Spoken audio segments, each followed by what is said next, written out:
দাও, সুন্দর করে দাও, তাইলে পোকা ধরতো না।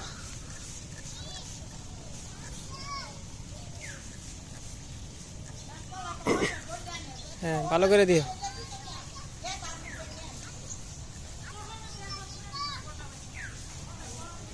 কি গাছ ডিব্বা? শসা।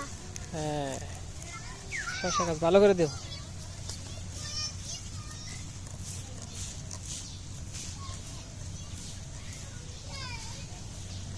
ভালো করে এর মধ্যে ফসে না, এর মধ্যে হয়েছে না। এই যে পাতা নষ্ট হয়েছে, এই যে পাতা হলুদ হয়ে গেছে পোকার কারণে।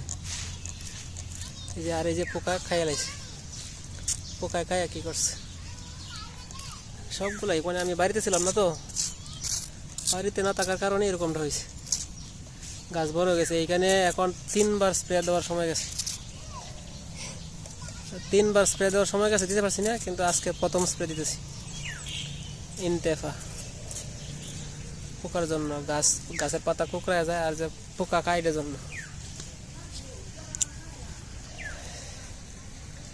গাছের গ্রোথ অনেক ভালো হয়েছিল, নষ্ট করেছে পোকায় খায়। কই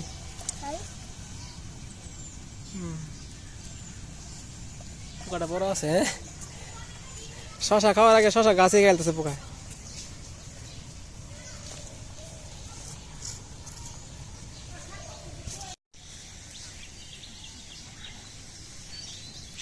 এখন পানি দিয়ে দিলাম, সুতা বান্ধা, কুটি গাড়া, এখন ফাট করি গাড়া, কত কিছু আছে। প্রত্যেকটা সারার গোড়ায় গোড়ায় যে কোনো ধরনের শলা বা কাঠি বা ছোট ছোট কুটি কেটে দেওয়া লাগবো, যেমনি সুতার মধ্যে সহজে গিয়ে উঠতে পারে। পানি ছিল না, যে উপরের মাটি একবারে শুকাই গেছিল, সবগুলাতে পানি দিয়ে দিলাম। অনেকটা মিস হয়েছে আমার, এই যে এগুলোতে আছে, আর এগুলো মিস হয়েছিল। দ্বিতীয়বার রোপণ করছিলাম, দ্বিতীয়বারও মিস হয়েছে। এখন গতকালকে লাগাইলাম তৃতীয়বারের মতো এই যে এখানে। এখন দেখি কি অবস্থা হয়। এগুলার বয়স প্রায় 22 থেকে 23 দিন হয়ে গেছে। সার, বিষ, কীটনাশক, পোকামাকড় বা ফলন কেমন, বা মৃত্যুর হার কেমন, ফলন কেমন, এই সব কিছু বিষয় জানার জন্য এটা স্যাম্পল হিসাবে দিলাম। মোটামুটি ভালোই হয়েছে। এই যে সবসময় পানি যাওয়া আসা করে, তো পানির গাছগুলো ভালো হয়েছে। আবার মারা যায় কিনা আল্লাহ জানে পানির কারণে। পানি তো বন্ধ করতে পারিনি, যে পানি থাকে, সবসময় পানি থাকে ড্রেনে, প্রত্যেকটা ড্রেনে সবসময় পানি থাকে।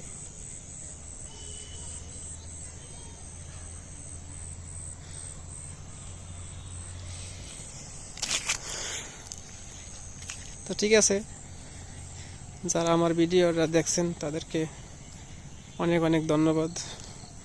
সবার জন্য শুভকামনা রইল, এবং সকলেই আমার চ্যানেলটাকে সাবস্ক্রাইব করে দেবেন। আর ফেসবুক পেজ থাকলে আমার ফেসবুক পেজটা ফলো করে দেবেন, কষ্ট করে, দয়া করে। সবাইকে ধন্যবাদ। আসসালামু আলাইকুম ওয়া রাহমাতুল্লাহ।